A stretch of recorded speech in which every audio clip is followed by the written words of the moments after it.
সংযুক্ত আরব আমিরাত এক উজ্জ্বল ভবিষ্যৎ গড়ে তোলার লক্ষ্যে নির্মাণ থেকে শুরু করে পরিষেবা, পরিবহন, বিভিন্ন পেশায় নিয়োজিত প্রায় ১২ লক্ষ বাংলাদেশি শ্রমজীবী মানুষের আন্তর্জাতিক ঐক্য আর অধিকার আদায়ের মাসে নিরলসভাবে কাজ করে যাচ্ছেন এসব রেমিটেন্স যোদ্ধারা।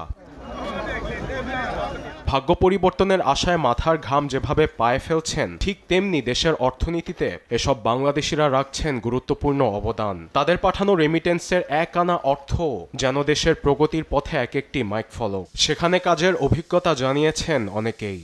আলহামদুলিল্লাহ, এখানে আমরা স্যাটিসফাই আছি কাজে, এবং সরকারের এই দেশের নিয়ম গণতান্ত্রিক যে সমস্ত কার্যক্রম আছে আমরা আলহামদুলিল্লাহ ভালো, এবং আমরা খুব স্বাচ্ছন্দ্যভাবে খুব সুন্দরভাবে আমরা কাজ করতেছি। এখন আবার কঠিন বাস্তবতার সম্মুখীন হয়েছেন অনেকেই।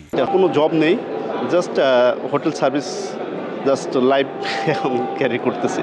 এমন পরিস্থিতিতে প্রবাসীদের জন্য উপযুক্ত পরিবেশ এবং হয়রানি বন্ধে কর্তৃপক্ষের দৃষ্টি আকর্ষণ করেছেন মোহাম্মদ তরিকুল ইসলাম। আমাদের প্রবাসী ভাই যাদের অর্থে আমাদের দেশের চাকা, অর্থনীতির চাকা সচ্ছল, তাদেরকে আমরা কেন ওই ফ্যাসিলিটি, ভিআইপি ফ্যাসিলিটি আমরা কেন দিচ্ছি না? ভিআইপি তো দূরের কথা, তাদেরকে আমরা বিভিন্ন সময় বিভিন্নভাবে কটাক্ষ করে কথা বলি। আমি আজকের এই শ্রমিক দিবসে আমি অনুরোধ জানাবো, শ্রমিককে সম্মান করুন। শ্রমিককে সম্মান করলে দেশ এবং জাতি সম্মানিত হবে। এসব কঠিন পরিস্থিতি মোকাবিলার মাধ্যমে তাদের পাঠানো প্রতিটি অর্থ বাংলাদেশের অর্থনৈতিক উন্নয়নে বিরাট অবদান রাখে। আন্তর্জাতিক শ্রমিক অধিকার আদায়ের মাসে অসংখ্য প্রবাসী শ্রমিকের ত্যাগ ও পরিশ্রম সকলের জন্য এক অনন্য দৃষ্টান্ত।